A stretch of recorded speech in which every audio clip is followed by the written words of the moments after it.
Um, my name is Ronald Kayima, one of the co-creators, co-founders of Clan of the Kings, and creator of the Sunjata Trumpet of Last Day game.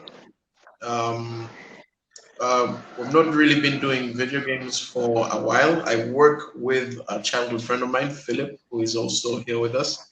He will introduce himself. But yeah, we started with comic books when we started trying to get the whole, I guess, culture going. And 2.5 or 3 years ago, we decided to turn our content, our comic book content, into video games. And that's what we've been doing. And the first title that we're hoping to release as soon as possible is Sunjata Trumpet of Last Day. And I'll get more into that later. But yeah, that's me in a nutshell.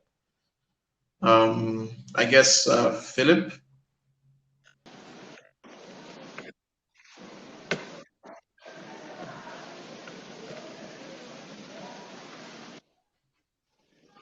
Philip.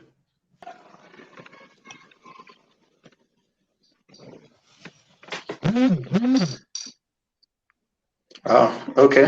Hi guys. I'm Phillip Mukasa. Ron and I started Clan of the Kings together, along with two other partners of ours. As he has already mentioned, we're childhood friends, and we have had a passion for storytelling, so to speak. Ron is the whole creative guy, comes up with the stories, the concepts. He's also a very good artist. And I handle a lot of the operations side and the business development of everything. So prior to that, I've been engaged a lot in online business development, e-commerce, and the likes. So since 2013, I've been in the online space, and we decided to take our whole project commercial about like 3 years ago, I think, as Ron has stated. And since then, we have taken on the task of creating a AAA game for consoles based here in Africa. I'd like to think we are sort of like the pioneers in this area, seeing as to how we are kind of trailblazing and improvising along the way. And hopefully we'll be successful. And that's me in a nutshell. Hello. Yes. So my name is Douglas Ogeto from Kenya. From a company called Ludiquox. Ludiquox is Africa's fastest growing game publishing company that aims to tell African stories through the medium of games. We've built the largest community of game developers on the continent and aiming to support them in terms of their growth of their games.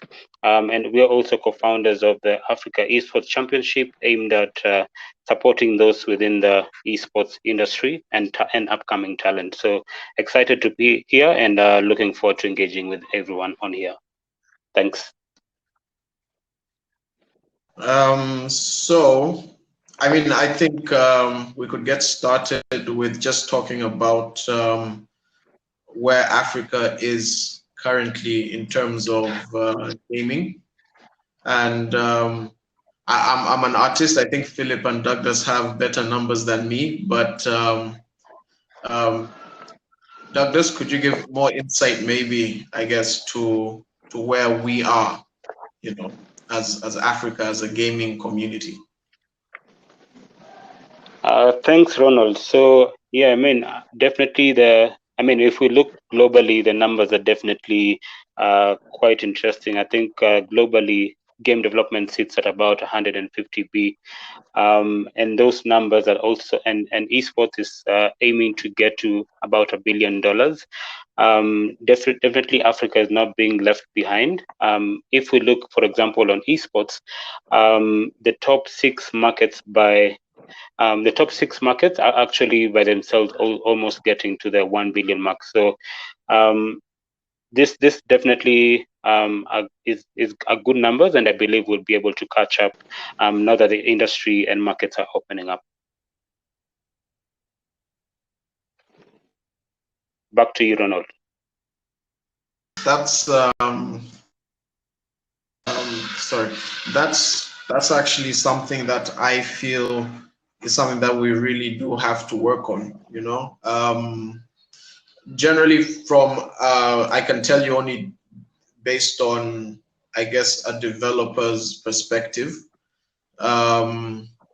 Where we are is in a lacking of content that is breaking through. We have content, we have many developers, I believe, recently found out how big our development pool is after Douglas invited me and Philip to a group, I believe, that he created. And you know, you come across so many people who are actually making games. But I think now the next step is to get the games out there and to let people know that there is an existing industry that just needs a bit of a spotlight, so something like that, you know.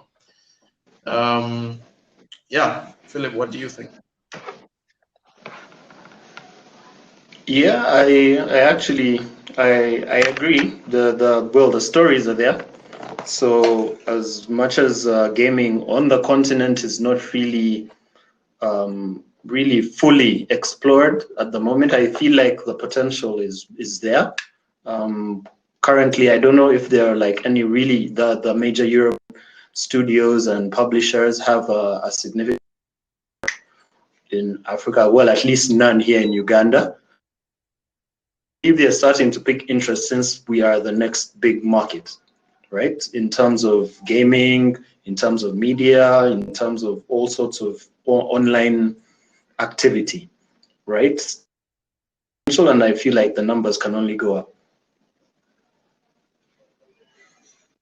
Yeah, I think just to also mention, I think just to give people and listeners on this call, I think for those who can see my screen, that is just like a sample of a budding game community here in Nairobi. We also have this spreading across the continent, also within Uganda, where Ronald and Philip exist. This is just a sample that, hey, they're actually game developers on the continent. And we also, I think, as also Ronald will be touching, that there are various genres on the continent. So we have people like Mzito who are building universe. Ethiopia, for example, have an endless runner. Most people will be familiar with Temple Run, for example. We have the legacy of Orion from Cameroon. And I mean, they've also been able to raise quite a substantial amount of investment. And last but not least, also people like from South Africa built a game called Semblance, which was a collaboration between a Kenyan and a South African. And this is actually one of the first games from the continent that actually has been put up on Nintendo Switch for a AAA game. So yeah, this is just to add to what Ronald has touched, that hey, there's actually a budding ecosystem on the continent. Ronald? I mean, it's something that I personally love to see. I love to see when there's so much content being put out there. You know, one of the main things that I always believe in is if you have work with great quality is very important, then it will get out there. It will break through any barriers that exist. So I think that's what we're doing now. We're coming out of our shells.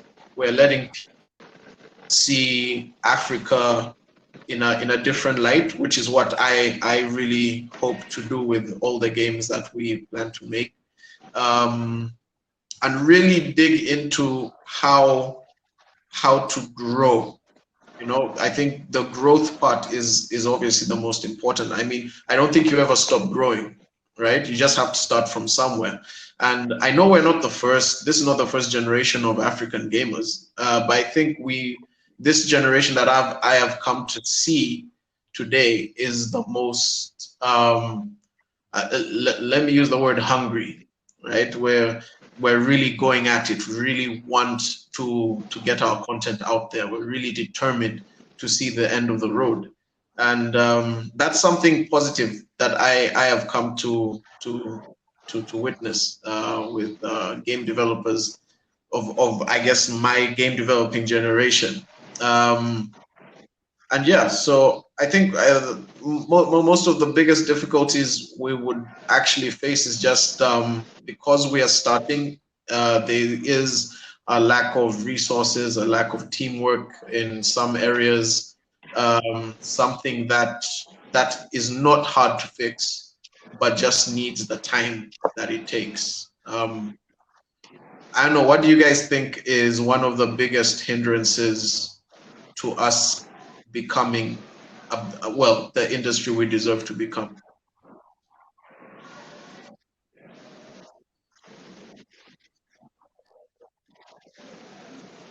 Well, maybe if I can just jump in there. For me, seeing it from a broader perspective, I would say it starts all the way from infrastructure.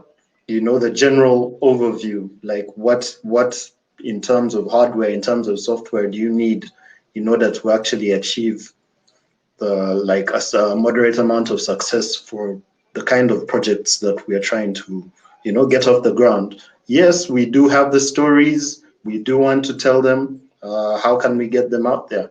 As for us specifically in gaming, we've decided to sort of get involved in an industry that, given the level we've decided to join, is a pretty costly endeavor in terms of investment, in terms of resources, both human and hardware, software. So in order for you to jump into something like this, you need to be very smart about it. Yes, we've had several breakthroughs in terms of like mobile, in terms of connectivity on the mobile scale. So like a lot of people on the continent have mobile devices. So that is one way to actually get content out there.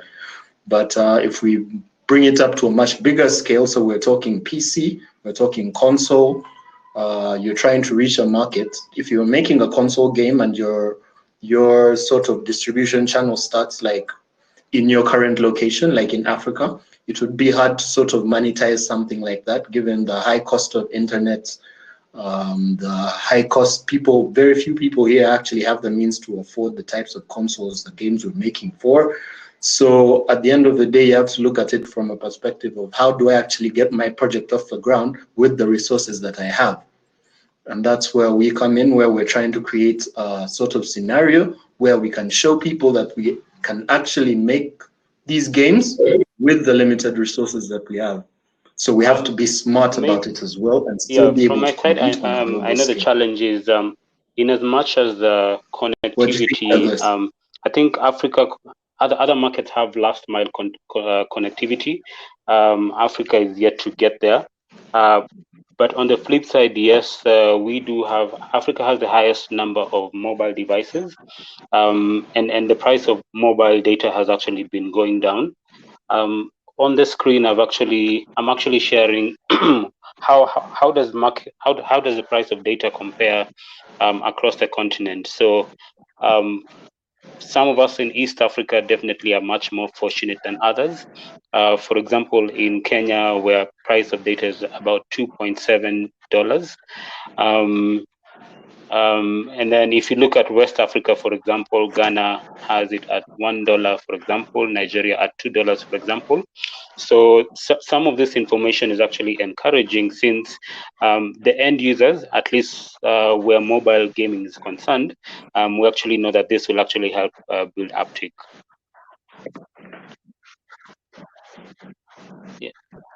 Yeah, and then I Those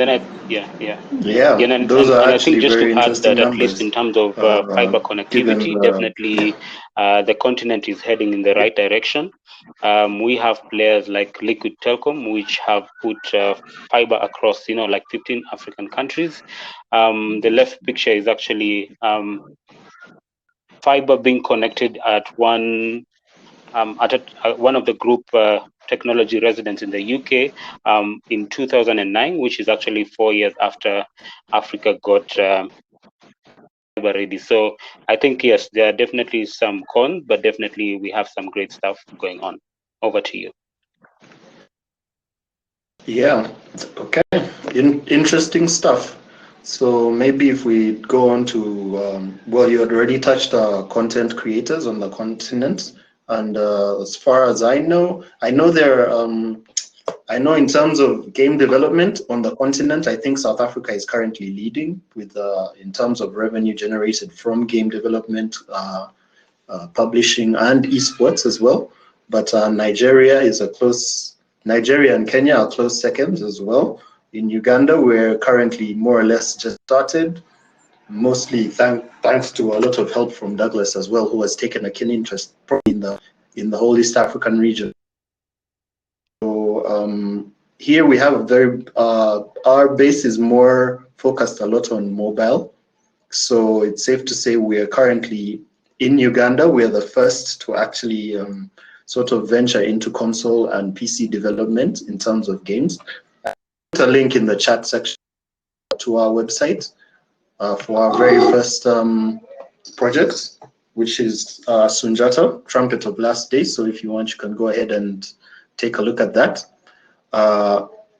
Let me just see, there's a question here in the chat from Jason Miller.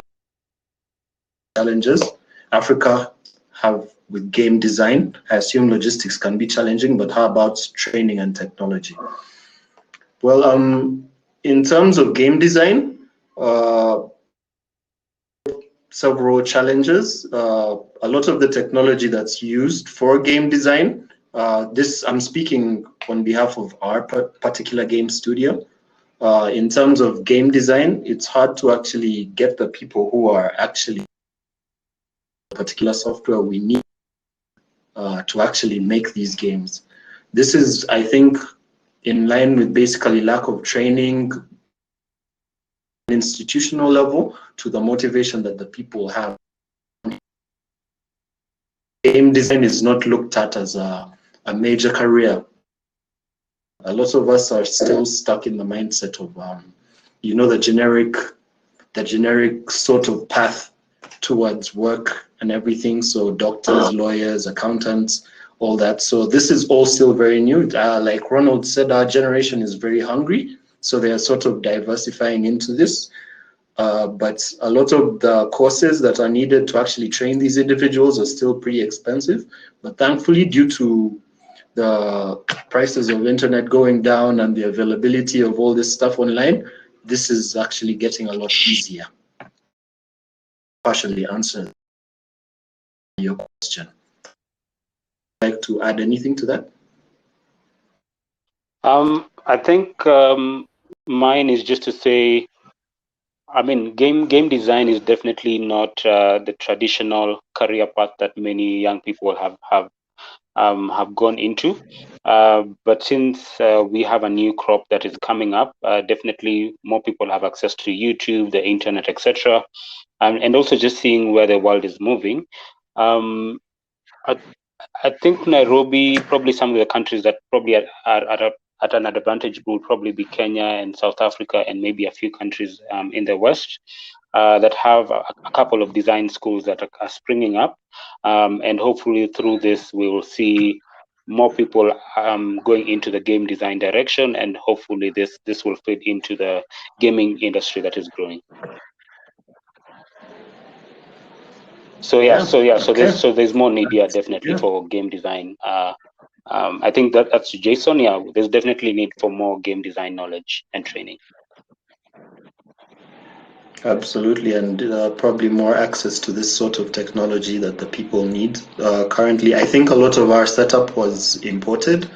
So when it comes to actual game development, Ron has to actually train a lot of these people before they actually get started. We personally in-house use Unreal Engine, and there are very few people on, like, even in the region who actually use Unreal Engine. We decided to go with that because we feel it's it's the tool that can actually best bring out what we're trying to create. So maybe at that point I can just give you a run through on our project at the moment. I posted a link to the website, so feel free to go there and just look at what we've done so far. Our game is called Sunjata Trumpet. It is a third-person action-adventure hack-and-slash game based on the lead character. It's called Ka Menelik. Ron is back. So Yeah, Ka Menelik is basically the protagonist in our game, and he is charged with saving the people from the wrath of the gods. So we decided to go with this because we feel like it is a very unique point of view in terms of storytelling, and we have managed to pick different aspects from current games which share the same genre, and we feel we can actually go ahead and sort of tell this story the right way from a AAA perspective. Maybe Ron would like to give more insight into the project from a creative point of view. Sorry about my disconnection. Something went wrong. But yeah, so Car was inspired from a bunch of stories I started finding out based on African mythology. And you know, I think the more you go down that rabbit hole, the more the mind creates and wonders. And so, you know, I've always been a sucker for heroes, and that's what we wanted to create. So at the same time, you know, I felt very passionate about spreading African mythology stories to everyone else. You know, it's something which, when I found out about it, I was already like 20 years old, and I'm like, in my whole 20 years, I'd never heard these stories before. So I thought they were pretty cool. And you know, at the time, it was comic books, and now it is a AAA quality game. And you know, when you look at the tools available, we are currently using Unreal Engine, which has recently partnered with a lot of other companies, you know, Quixel, Reillusion, and you know, goes back to what Philip was saying, whereas you have to now um, find. I think as an African developer, we're finding our way to go around the whole lack of a large team, lack of a large entity. So we've been using softwares to create, I guess, what we envisioned the game to look like. And so, you know, well, another thing which is very important to our game is the story, the message. You know, Car comes in as an orphan, as a herbalist, as someone who is generally alone and is desperate to fit in society. So you know, it's I think it's a story everyone kind of has a bit of relation to, and you know, I think the main thing when we were creating Sunjata was we wanted it to be cool, right? That was it. There's no depth in it. We just wanted to have a cool looking story and a cool looking game, and that was the main drive. And of course, with all that comes now, okay, you know, you have to fill in the little components that make a good game. And that has been our journey. And you know, we have seen difficulties. I don't know if Philip, while I was off, spoke of them, but finding people who are willing to believe in the beginning what we were trying to achieve. You know, you find a lot of should I say restrictions based on mindset. You know, it seems like such a large project, and it is. It's not a small project, but it's something achievable. You know, if you really put your heads together and try to come up with something.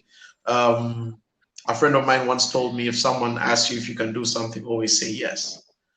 You know, and I think that has also been another driving force behind Sunjata. Can we make a AAA game? Yes. Can we take it to the market? Yes. You know, these are things we'll find out along the way, but the point is to reach each milestone step by step. And but from a creative process, you know, I really was inspired by a lot of African mythology, a lot of African warriors of the past. The weapons, I don't know if anyone has ever looked into like ancient African weapons. They are cool. And you know, a lot of the work in terms of 3D assets is done by Hannington Chisempo, who is not here with us right now, but he is brilliant. You can see some of his works, I guess, through my profile to the Sunjata website. But you know, even with Hannington, we are always looking at, first thing, how can we make this cool? How can we do this or create this enemy or create this weapon or anything that makes it attractive to us first, right? And then how will it be attractive to everyone else? And then comes the task of, okay, how can it fit in to the game? How can it fit into the code? Is this actually going to work? And sometimes, yes, we go around in circles and end up finding there's some things we really wanted in the game that we could not actually pull off. But a lot of the stuff so far has been done, I think, based on just, you know, wanting it to be cool and then breaking it down into its basic logic. But yeah, that is the Sunjata journey in a nutshell. And we're hoping, you know, it does come out soon. That is our current drive. So yeah.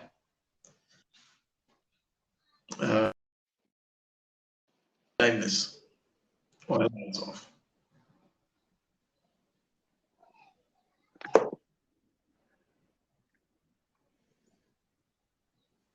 Yeah, I think you've covered most of the gist of the whole project. Maybe just to sort of give a brief and overall summary, we decided to target console because there are a few reasons we decided to tackle console. Mainly because first, we haven't seen any sort of console game from this region of that kind, right? So we figured if we can actually create something like this, it can actually create a certain drive, a certain motivation from us to all the other developers to try and actually see that they can pull off a project this big. Also, we figured that we wanted to tackle the least saturated AAA platform. So we decided to go for console because, at least to start with console, because if we had started with PC, given the current projects available, just maybe a run through on Steam as well.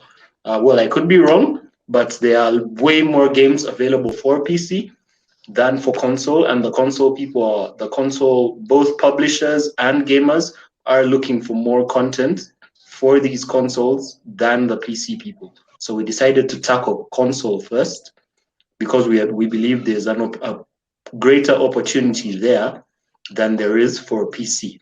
Eventually, we will make this title available, but we also have several other titles in the works. We have sort of figured out a certain pipeline that has helped us sort of be able to create as many titles as possible at the least possible cost.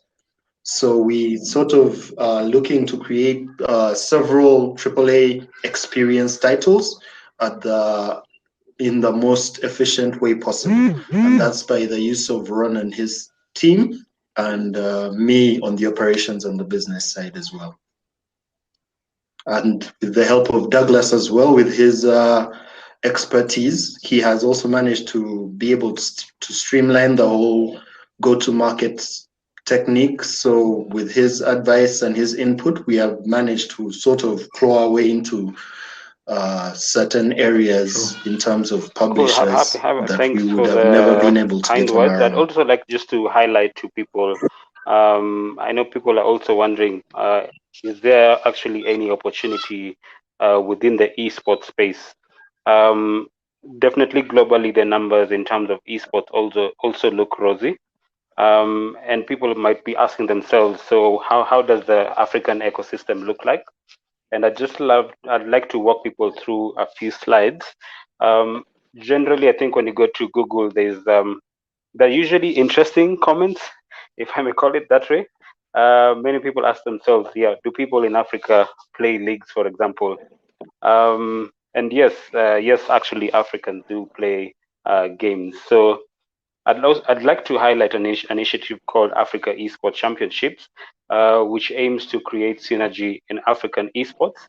As I earlier mentioned, definitely the content is ripe in terms of young people who are making games, just as we've seen amazing games like Sunjata. But also on the other side, the people who are looking to play these games. Um, One, to be able to drive the uptake of this game. Let's say now Sunjata is live. How then could it be played on a mass scale across the continent? Um, During this initiative was initiated last year, and we got to actually learn a lot about what are the games that people in Africa are playing, and some of the common games are definitely the FIFA, the Tekken, the Street Fighter, for example. But how can we also be able to build games like Sunjanta, which could then be able to take advantage of such ecosystems?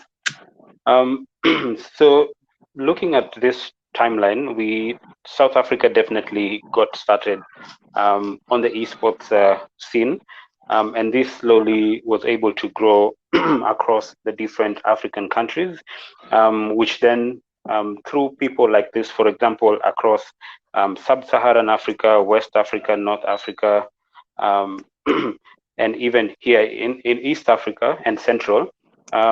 Each of these people very passionate about esports said, hey, we love esports. How can we then be able to empower people within our respective communities, not just to play, but also hopefully in the long term be able to earn revenues, just the same way we see young people in Europe, Asia, the US being able to get scholarships.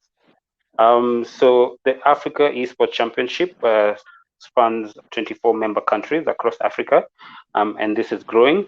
And through this, any brand, any person, any publisher, or any person who's basically interested in esports, there is a ready market for you on the continent. And I'll just over the next few slides just walk you through photos of young people playing esports. So this is Kenya, where you can see people playing League of Legends. This is Angola, young people also. So last year we had each the 24 African countries running national leagues, which were aimed at culminating in the Africa Esports Championship. We have Tunisia in North Africa. We have Madagascar. Some of you might be surprised that, hey, Madagascar is one of the poorest country or economy on the world. But hey, yes, they do have laptops. Yes, they do have internet. And yes, they're actually participating in global initiatives. This is South Africa that definitely is way ahead of other countries that holds the largest ecosystem esports event, at least on an annual basis. Well, this year with COVID-19, most likely, yeah, people will be playing from their homes. But yeah, this is just an overview to say that, hey, Africa is also playing on the esports scene, and how could young people or anyone who's looking to tap into could get into this space as well. Ronald? Yeah, I mean that's great, and one of the one of the goals that we had also was to eventually break into the whole PvP area. It's something that I think we have been working on with Philip through a separate studio. Um, we have a couple of games in the works that we actually think I mean from where we were standing as well, it would be cool if we also had our own continental multiplayer games that were on a competitive level on what Douglas is doing. you know, and I think the numbers can only grow. You know, Kenya, of course, South Africa is doing great, but also from what I have been seeing, Kenya is also really picking up the pace with the esports. The branding is beautiful. You know, it's just a matter of time before every other country is picking up. You know, right now in Kampala, you know, it's big with FIFA football games. We are a football country. You know, we we love our soccer, and I think just based on that there's such a big culture in terms of gaming competitions down here. I'm sure it's the same in a lot of African countries, right? And I think it's just a matter of time before, you know, we are really one big global entity, you know, involved in online competition. So yeah, I mean, Philip might actually know more about this because Philip is a champion in FIFA, if I remember correctly.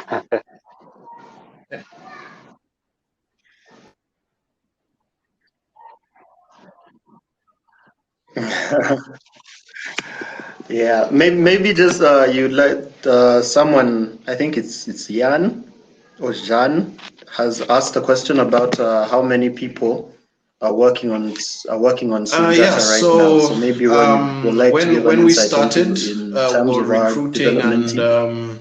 we couldn't find anyone who either had the time or was willing to, I guess, take on this journey with us. So we did start with three young boys who were still in the process of learning how to create assets.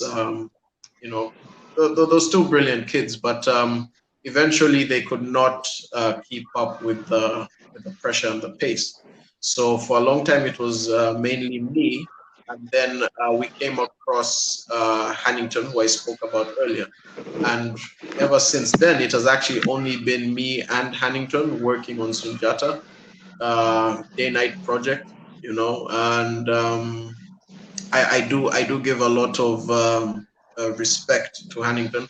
I can be a slave driver, I guess sometimes, but it is just me and Hannington working on Sunjata. We did purchase some combat animations from a guy called Frank Choi, very brilliant animator. Found him on the Unreal Marketplace and asked him if he could make some custom combat animations for our main character. And so he did that for us, and very great work. But most of the work comes from in terms of 3D assets. A lot of the stuff you see in the environment, apart from the obviously the mega scans, Quixel stuff, but like it's mainly Hannington. He is the creative behind a lot of the assets. I can give him a task, give him a like, hey, you know, I need a statue that looks like this, and then he'll go on and fix it up. But yeah, Hannington, who is also, by the way, the creator of our world system in the game, our subgenre, which he calls crowdpunk, which is, as hydropunk is like energy based on water, solar punk energy based on sun, cyberpunk is like retro 80s, um, futuristic kind of feel. So crowdpunk to Hannington, how he would describe it if he was here is basically the world is run on gas harvested from cows. This is something he saw on National Geographic, and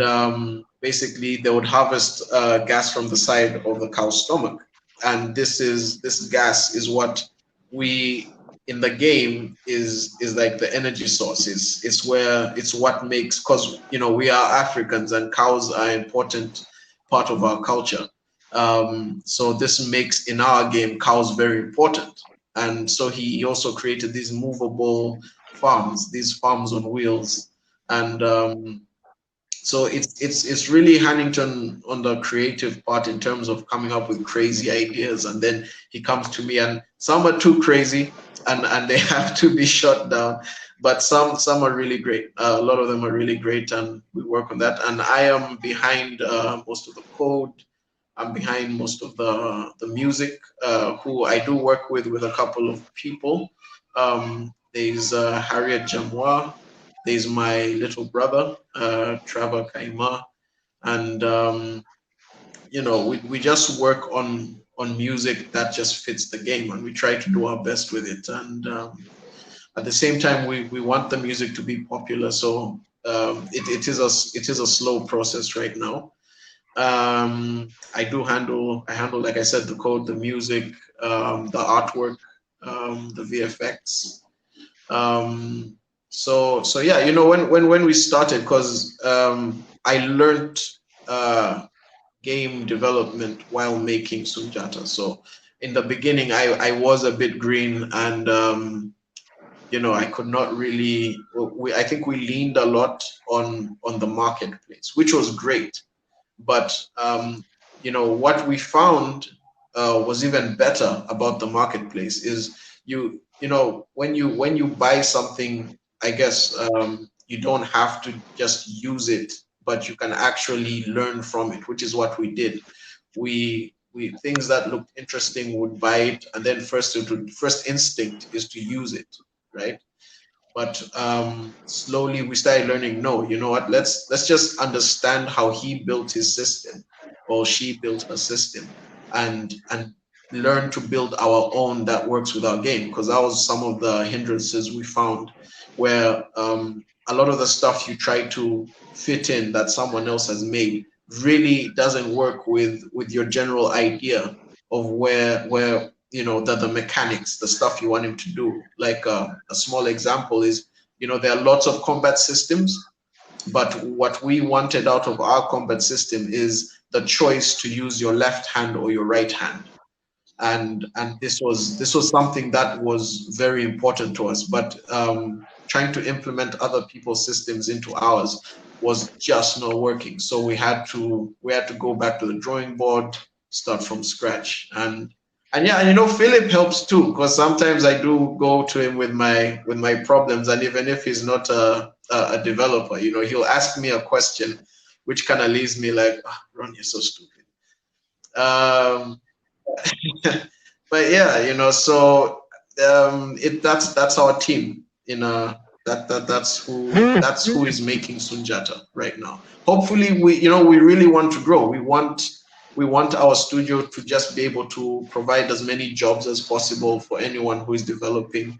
Currently, we're not in the financial state to do that, but it is something that we are looking at in the future to train and also, employ. So that would be great.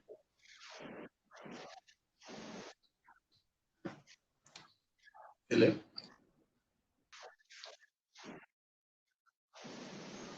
Yeah, thank you. Maybe just to add, so in a nutshell, we have about two developers here. That's Ron and Hannington, and then Frank, who we occasionally give work to, who's based in South Korea, and he does a bit of our animation work. And then I handle everything else that's outside development and all that. So I see there's another question from Jason, who's asking if there's a release date for Sunjata. Also, if we can divulge any other projects our team might be pursuing in the near future. Well, with regards to Sunjata, we do have a timeline, but I think for now, safely, we can just we can tentatively say Q1 of 2021. Sunjata will be going live. We just finished our alpha build, where we're sort of pushing towards it being available. Given the whole current situation for COVID and everything, I'm sure this would have been the ideal time to release, given that everyone is gaming at the moment. However, it also affected a lot of our timelines. So realistically speaking, we're looking at about Q1 of 2021. With regards to other projects, yes, we have other projects in the team, and they are closely related to Sunjata. Well, most of them are. And when the time is right, we will actually start releasing teasers for them as well. but we are looking at all of them being giving. I think we can call it a triple-I experience, which is basically we are close to an indie studio. We are trying to actually create a triple-A experience, but all of them will be for console and PC. So that is the niche that we have decided to focus on. Yeah, I mean, I guess we could give also a small Ron, do you idea want of to add what kind anything of to games that? we are planning to release. As Philip said, we have a couple of games. So there is obviously Sunjata is a hack and slash, ancient fantasy. We have a gun game as well coming out. Actually, like he said, teasers should be coming out soon. We have a stylized game, an RPG game coming out as well. Really fun, something colorful, and hopefully people will actually appreciate it. Inspired mainly by, I would say, Sonic and I guess Zelda in a way, because I really love my retro games. And yeah, we've been talking with Douglas as well. I remember the last time when you were around, Doug, we talked about a racing game, and that one is probably one of my favorites. So look out for those. More information, like Philip said, will come out later.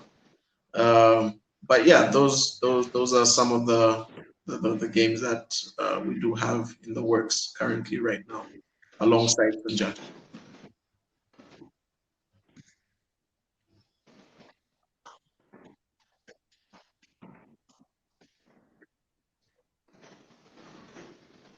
Okay, Jan is asking if we had said our game is based on African mythology, and was it just an inspiration, or we created our own lore, or we'll be able to actually learn actual mythology from the game?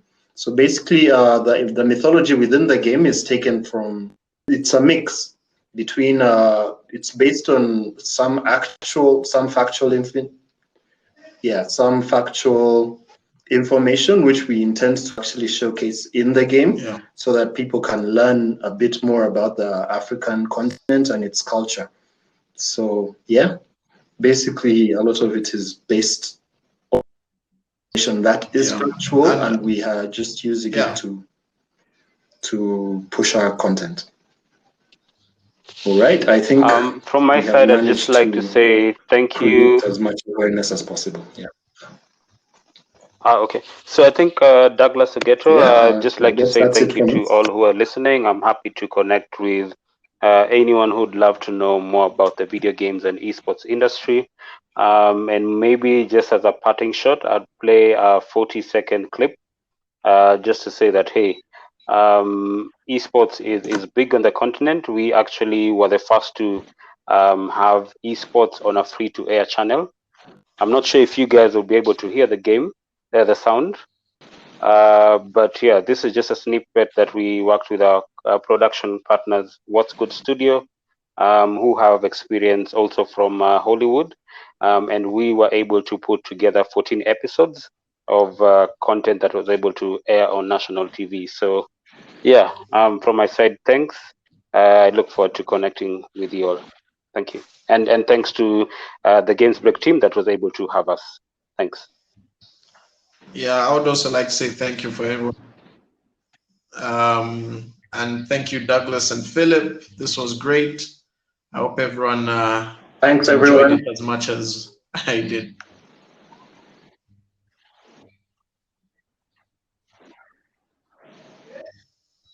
Okay.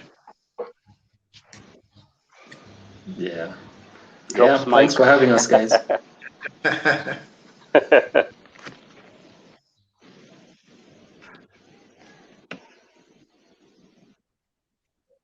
Okay.